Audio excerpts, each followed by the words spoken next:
इस हफ्ते India's most wanted Bihar में अपराध और राजनीति में गहरे ताल्लुकात को उजागर कर रहा है। जो अपराधीकरण है राजनीति में, उसके खिलाफ ही आवाज उठा रहा था। उसकी जवानी में उसने दिल्ली में रहता था, ये तो आया था।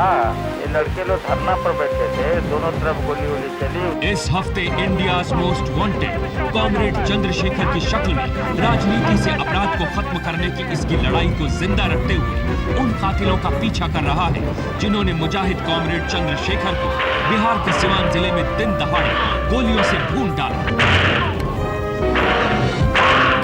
चंद्रशेखर की हत्या में कथित रूप से मुलव्विस बदनामी जमाना मेंबर ऑफ पार्लियामेंट इस हत्या के मामले में कथित रूप से मुलव्विस होने के बावजूद आज भी हमारी लोकसभा का सदस्य है। चंद्रशेखर का मर्डर किसने किया है? अब तो पुलिस में होता तो इन्वेस्टिगेशन में लगता।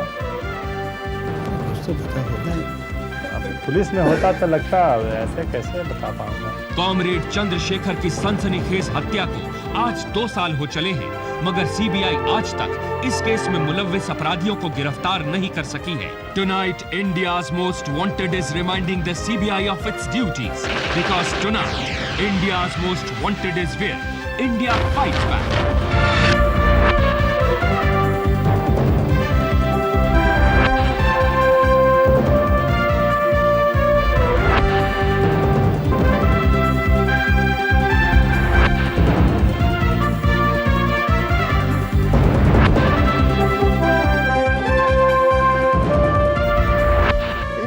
मोस्ट वांटेड के आज के प्रोग्राम में आप देखेंगे कि हिंदुस्तान में राजनीतिज्ञों के लिए किस कदर आसान है कि राजनीति में अपराधीकरण के खिलाफ आवाज उठा रहे लोगों की आवाज को हमेशा के लिए खत्म कर देना। जवाहरलाल नेहरू यूनिवर्सिटी के पूर्व अध्यक्ष श्री चंद्रशेखर भी राजनीति में अपराधीकरण के खिलाफ लड़ते हुए शहीद हुए और इंडियाज मोस्ट वांटेड इस शहीद के हत्यारों का तब तक पीछा करेगा जब तक उन्हें सलाखों के पीछे ना पहुंचा दे। इस सिलसिले में हम प्रोग्राम के अगले चरण में आपको जानकारी दे रहे हैं, लेकिन इससे पहले एक खुशखबरी, और खुशखबरी यह है कि इंडियाज मोस्ट वांटेड में प्रसारित दीपक शर्मा ने प्रोग्राम से मुतासिर होकर अपने आप को कानून के हवाले कर दिया है। You stay with us, we are just warming up. India's most wanted, India fights back. India's most wanted Deepak Sharma नाम के एक कथित अपराधी का लगातार पीछा कर रहा था। उत्तर प्रदेश पुलिस को दीपक शर्मा की विभिन्न आपराधिक मामलात में सख्त तलाश थी। दीपक शर्मा के सिलसिले में लगातार फॉलो अप स्टोरीज के नतीजे में हमें और पुलिस को आपसे दीपक और इसके साथियों के सिलसिले में लगातार कीमती जानकारियां मिलती रही। आपसे मिली ऐसी ही जानकारियों के आधार पर पुलिस ने दीपक शर्मा और सुशील मूज के गैंग के 2 कथित साथी अरुण शर्मा और गिरीश बहुगुणा को पिछले दिनों गाजियाबाद में मार गिराया। 27 जनवरी को इंडियाज मोस्ट वांटेड ने उत्तर प्रदेश पुलिस और दीपक शर्मा के 2 साथियों गिरीश बहुगुणा व अरुण शर्मा के बीच हुई एक कथित मुठभेड़ की जानकारी देते हुए दीपक शर्मा की हैदराबाद रिहाइश की भी जानकारी दी थी। साथ ही इंडियाज मोस्ट वांटेड ने दीपक शर्मा से ये अपील भी की थी कि वो अपने आप को कानून के हवाले कर दे। मेरे दोस्त, तुम्हारे लिए बेहतर यही है कि तुम अपने आप को कानून के हवाले कर दो। तसव्वुर करो। हमें बेहद खुशी है कि दीपक शर्मा ने प्रोग्राम से मुतासिर होकर अपने आप को कानून के हवाले कर दिया है। इंडिया मोस्ट वांटेड ने थोड़ा बहुत नहीं, बहुत ही अच्छा रोल प्ले किया है। इसको इतना ज्यादा एक्सपोज कर दिया कि ये कहीं भी छुपने की स्थिति में नहीं था। ये दिखाई पड़ता था या इसकी जैसी शक्ल वाला कोई भी आदमी दिखाई पड़ता था तो वो इंफॉर्मेशंस कभी आपके ऑफिस में पहुंचती थी, कभी हमारे पास आ जाती थी, या और भी डिस्ट्रिक्ट्स में कंसर्निंग पुलिस के ऑफिसर्स के पास पहुंच जाती थी। और इसके ऊपर इतना ज़बरदस्त साइकोलॉजिकल इम्पैक्ट पड़ा था इस बात का कि अगर ये पब्लिक व्यू में आ गया, दिखाई पड़ता रहा, तो हो सकता है किसी ने मार दिया जाए। इसके दुश्मन भी मार सकते थे उसको। दीपक शर्मा इस वक्त गाजियाबाद जेल में है और दर बदर की जिंदगी से निजात पाकर ज़हनी सुकून का एहसास कर रहा है। इंडियाज मोस्ट वांटेड की दीपक से हुई एक एक्सक्लूसिव मुलाकात में दीपक शर्मा ने कुछ इस तरह की बातें की। हैदराबाद में दीपक शर्मा एक मकान में रह रहा है और उस पर नेम प्लेट लगी है India's most wanted crime reporter. India ये पूरी तरह सच है। तो आपने ऐसा क्यों किया? हाँ, दोबारा से बोलिए। इंडिया मोस्ट वांटेड अपराधियों को भी दिखा रहा था और अपराधी बचने के लिए क्या कर सकता है, ऐसा ही कर सकता है। हैदराबाद से सीधे आपने सरेंडर किया? सीधा। तो क्यों सरेंडर किया? अपने बच्चों के लिए ये आफत जो आ गई थी, इस आफत की वजह से मुझे फौज का कोई डर नहीं था, क्योंकि कोई सपने में नहीं सोच सकता कि इतनी दूर जाके कोई आदमी सुधरना चाहता है या वहाँ रह रहा है वो। अगर कोई भी आदमी इस तरह रहना चाहे तो एक आम आदमी भी कहीं चला जाए, पता नहीं लग सकता उसके बिना बताए। इंडियाज मोस्ट वांटेड से की गई बातचीत में दीपक शर्मा ने कहा है कि पुलिस ने इस पर जो बहुत सारे इल्जामात लगाए हैं वो बेबुनियाद हैं और इस पर लगे बहुत से इल्जामात में वो बिल्कुल बेकसूर है। अच्छा, आपने लॉ के सामने क्यों, मतलब जो हापुड़ के जो जज हैं उनके सामने ही क्यों सरेंडर किया? एसएसपी गाजियाबाद या किसी और पुलिस अधिकारी के सामने? क्योंकि फौज का कोई भरोसा नहीं। आज के टाइम में अपने मेडल के लिए 1 मिनट में गिरा देते हैं, बता देते हैं 2 कारतूस जिंदा पकड़े गए, 2 चले हुए पकड़े गए और 1 घंटे मुठभेड़ चली, 2 कारतूसों की, खत्म करते हैं। कमिंग अप नेक्स्ट, पुलिस की गैर जिम्मेदारी और प्रशासन की निष्क्रियता की वजह से सिवान में फैली अराजकता के चलते जाकिर और इसके साथियों ने जुर्म के खिलाफ आवाज बुलंद कर रहे कॉमरेड चंद्रशेखर को दिन दहाड़े गोलियों से भून डाला। India's most wanted comrade Chandrashekhar की फाइटिंग बैक रूप की शक्ल में इसके कातिलों का पीछा कर रहा है। इसके अलावा इंडियाज मोस्ट वांटेड चंद्रशेखर के कत्ल के सिलसिले में सीबीआई द्वारा इसके कातिलों को अभी तक न पकड़ पाने के तथ्यों को भी उजागर कर रहा है। Stay with us. India's most wanted, India fights back. 31 मार्च 1997, वक्त तकरीबन 3:30, दरबार सिनेमा, सिवान, बिहार। इस दिन कम्युनिस्ट पार्टी ऑफ इंडिया, मार्क्सवादी लेनिन ग्रुप के कुछ कार्यकर्ता पार्टी द्वारा बिहार में फैली अराजकता और राजनीति में अपराधीकरण के खिलाफ आवाज बुलंद करने की गरज से शहर के मुख्तलिफ इलाकों में बिहार बंद के लिए नुक्कड़ सभाओं का आयोजन कर रहे थे। सिवान में पहले से शहाबुद्दीन, वहाँ पर जो गुंडा राज उसने खड़ा कर रखा है शहाबुद्दीन ने, उसके खिलाफ हमारी पार्टी वहाँ उसके अपराधों के खिलाफ लड़ रही थी। और चंद्रशेखर जब वहाँ पहुँचे तो वो काफ़ी पॉपुलर वहाँ भी थे वो। तो 2 अप्रैल को हमारी पार्टी ने एक बंद का कॉल दिया था, बिहार बंद का कॉल, लालू यादव के माफिया राज के खिलाफ। 2 अप्रैल 1997 को बिहार बंद के आयोजन के सिलसिले में जवाहरलाल नेहरू विश्वविद्यालय के पूर्व अध्यक्ष और उस वक्त सिवान की राजनीति में एक उभरते हुए सूरज की शक्ल में चंद्रशेखर एक अहम भूमिका अदा कर रहे थे। सब कुछ तो है बिहार के पास, फिर क्यों पिछड़ा कहा जाता है? क्योंकि यहाँ के लोग वैसे हो गए हैं। हम भ्रष्टाचार को समर्थन देते हैं, हम आतंकवाद को समर्थन देते हैं। यूँ तो हिंदुस्तान के तकरीबन हर राज्य में कानून और व्यवस्था बस भ्रम भर को है, लेकिन इस मुल्क में बिहार राज्य के हालात बिल्कुल ही निराले हैं। यकीनन बिहार में कानून और व्यवस्था के बदतरीन हालात के जिम्मेदार इस राज्य को चलाने वाले राजनेता और प्रशासक हैं। लालू जी बताइए, पूरे मुल्क में यूँ तो सारा जो कानून व्यवस्था है सारा मुल्क का खराब है, लेकिन लोग कहता है कि बिहार में तो बहुत ही बुरा हाल है। बिहार है ना, ये बिहार का नाम सुनते ही सबको खुजली हो जाता है, जुलपुत्ती हो जाता है। चारों तरफ जो स्थिति है, और अब जो अन्य प्रदेशों में लोग जो काम कर रहे हैं, जो हत्या हो रही है माइनॉरिटी की, क्रिश्चियन की, चर्चों की, दुर्दशा है, एट्रोसिटी की, तो उन्हीं के लोग यहाँ बिहार में भी कर रहे हैं। परसों 25 तारीख को रणवीर सेना ने निरीह लोगों को, छोटे छोटे बच्चों की हत्या कर डाली गांव में, रिमोट एरिया में। ये तो वही शक्तियाँ करा रही है देश को तोड़ने वाली। बिहार की राजनीति को करीब से जानने वालों के मुताबिक बिहार में ऐसी कोई भी राजनीतिक पार्टी नहीं है जिसकी अपराधियों से करीबी साठगांठ न हो।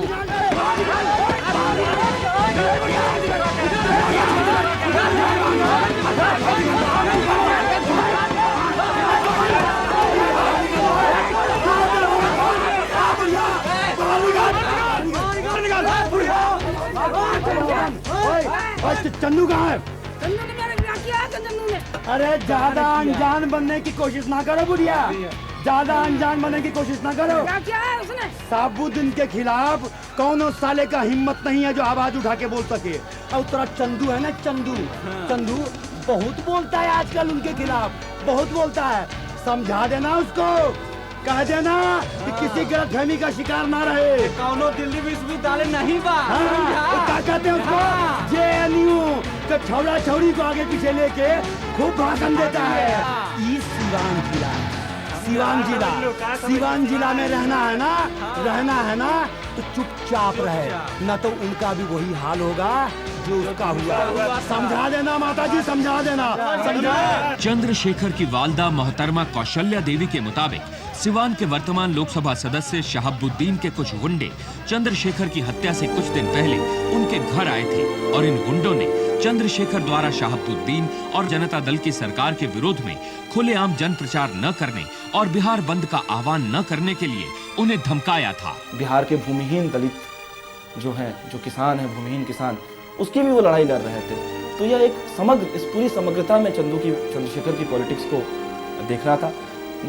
निश्चित रूप से सिवान में शहाबुद्दीन से हमारी लड़ाई है, तो निश्चित रूप से वहाँ का जो हमारा पहला एजेंडा था वो यह था कि यह जो पूरी राजनीति का अपराधीकरण है, जिसके शहाबुद्दीन, जिसके सिंबल हैं, सिर्फ सिवान में नहीं, इस देश में शहाबुद्दीन सिंबल हैं। इस देश में राजनीति का जो अपराधीकरण है उसका, या राजनीति में जो अपराधियों की घुसपैठ है, तो उस सिंबल से, वो सिंबल है और उस ग्राउंड लेवल पे, जमीनी स्तर पे उससे हमारी लड़ाई चल रही थी और चंद्रशेखर उसके खिलाफ एक जन आंदोलन वहाँ तैयार कर रहे हैं। 31 मार्च 1997, वक्त 4:40, जेपी चौक, सिवान, बिहार। इस शाम कॉमरेड चंद्रशेखर और सीपीआई मार्क्सिस्ट लेनिन पार्टी के कुछ कार्यकर्ता दिन भर सिवान के मुख्तलिफ इलाकों में नुक्कड़ सभाओं की शक्ल में राजनीति में अपराधीकरण के खिलाफ आवाज उठाते हुए जेपी चौक पहुँचे। जेपी चौक पर चंद्रशेखर द्वारा आयोजित ये छठी नुक्कड़ सभा होनी थी। का भईवा, ये जगह ठीक है हवा? हाँ, जगह तो ठीक है बुझाता। सुना है भीड़ भाड़ तो नहीं देखा। अरे भीड़ लग जाए चौक बार तो ही दूर तक भाषण। मौका वारदात पर मौजूद गवाहों के मुताबिक जेपी चौक से लगे कागजी मोहल्ला रोड पर कुछ लोग अचानक नमूदार हुए। ऐसा मालूम पड़ता था कि इन्हें चंद्रशेखर और इसके साथियों द्वारा आयोजित नुक्कड़ सभाओं के बारे में बारीकी से जानकारी थी और मानो ये चंद्रशेखर का बस जेपी चौक पहुँचने का इंतजार ही कर रहे थे।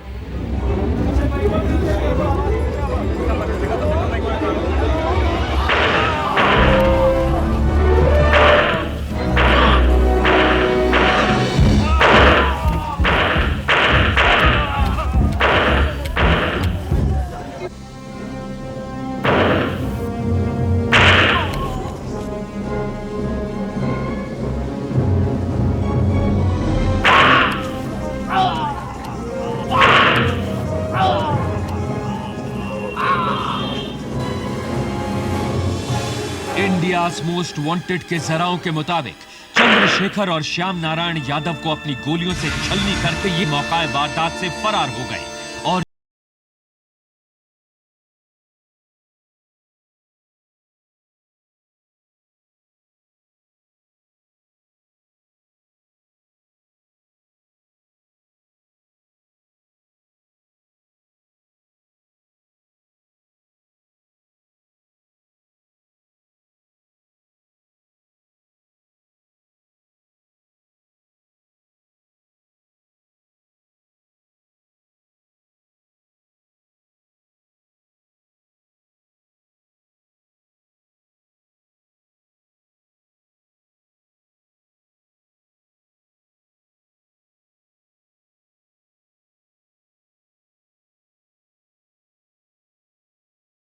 और श्याम नारायण की हत्या से पहले हुआ करता था। अब आप इंडियाज मोस्ट वांटेड में बिहार के पूर्व मुख्यमंत्री श्री लालू प्रसाद यादव द्वारा दिए गए एक इंटरव्यू के कुछ अंश सुनिए और अंदाजा लगाइए किस तरह राजनेता आपराधिक मामलों को मजीद उलझा दिया करते हैं। लालू जी बताइए कि इसमें 2 साल हो गए और उस लड़के ने कानून, मतलब ये जो अपराधीकरण है राजनीति में, उसके खिलाफ ये आवाज उठा रहा था और उसकी जवानी में उसकी मौत हो गई। दिल्ली में रहता था, ये तो आया था, वो तो धरना पर बैठे थे। ये लड़के लोग धरना पर बैठे थे, दोनों तरफ गोली वोली चली, उसकी पूरी चीज की जांच कर रही है पुलिस। दोनों तरफ से गोली चली? हाँ, दोनों तरफ से हुआ था। इधर से भी गोली चलाया ये लोग। लेकिन ऐसा तो कहीं भी कोई रिपोर्ट में नहीं है कि इधर से भी गोली चला। इधर से तो उधर से भी गोली चला, तो सब कोई रिपोर्ट में नहीं है ऐसा कोई तो। हाँ, दोनों तरफ से बात हुई थी। वो गोली नहीं चला, वो बैठा था धरना पर, उसको हम कोई कसूरवार थोड़ी बोलते हैं। He was leader। तो फिर तो कौन लोग दूसरी तरफ से गोली चलाया? अब वो तो जांच में देखेगा ना, जांच में। यहाँ पर हम थे क्या वहाँ स्पॉट पर?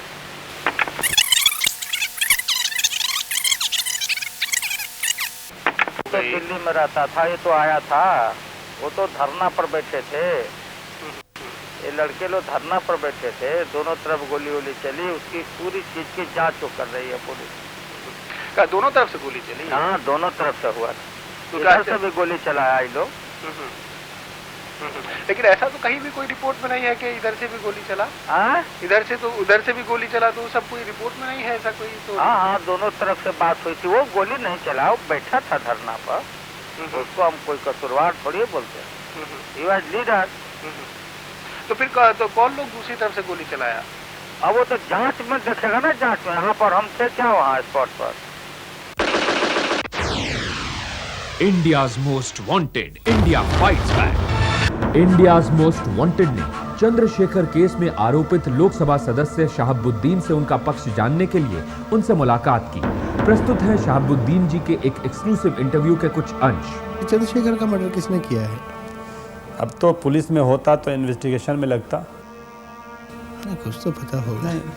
अब पुलिस में होता तो लगता, ऐसे कैसे बता पाऊंगा। नहीं, आप तो वहाँ के मेंबर ऑफ पार्लियामेंट हैं, आपको राजनीतिक इतनी पकड़ है वहाँ उस इलाके की, आपसे बेहतर तो कोई जान ही नहीं सकता। जो प्रोफेशनल अपराधी अगर आते हैं, अपराध करके चले जाते हैं। उसको वहाँ वो लूट भी नहीं रहा था, कोई पैसा भी उसके पास नहीं था, काहे उसको मर्डर कर दिया फिर? नहीं, मेरा मित्र है, मुझे भी चिंता है इस बात की। आप पता कीजिएगा गहराई से। मैंने हर बार कहा है कि मेरा उससे कैसा संबंध था। जेएनयू में मैं जाता था, जब भी एज एमएलए दिल्ली में मैं आया चंद्रशेखर से मिलने जेएनयू जरूर गया। शहाबुद्दीन जी, वो आपके दोस्त थे, तो 2 साल में अपने दोस्त की हत्यारों को आपने आज तक नहीं पता लगा पाए आप? नहीं, अब पुलिस का काम मैं करने लगूँ तो फिर समाज सेवा कौन करेगा, और पुलिस अपने जिम्मेवारी से बरी हो जाएगी। फिर अगर बिहार प्रशासन चंद्रशेखर जैसे पाक शहीदों के हत्यारों को 2 साल बाद भी गिरफ्तार नहीं कर सकता है, तो यकीनन शासन कर रहे इन लोगों को प्रशासन और सत्ता में बने रहने का कोई हक बाकी नहीं है। सीबीआई के अफसरान भी जरा गौर करें, अगर ये 2 साल के तवील इन्वेस्टिगेशंस के बावजूद चंद्रशेखर के हत्यारों का आज तक पता नहीं लगा पाए हैं, तो इंडियाज मोस्ट वांटेड में प्रसारित जाकिर नाम के शख्स को पहचानने की कोशिश करें। बहुत मुमकिन है कि इनके 2 साल के ये तवील इन्वेस्टिगेशंस इस हफ्ते मुकम्मल हो जाएं।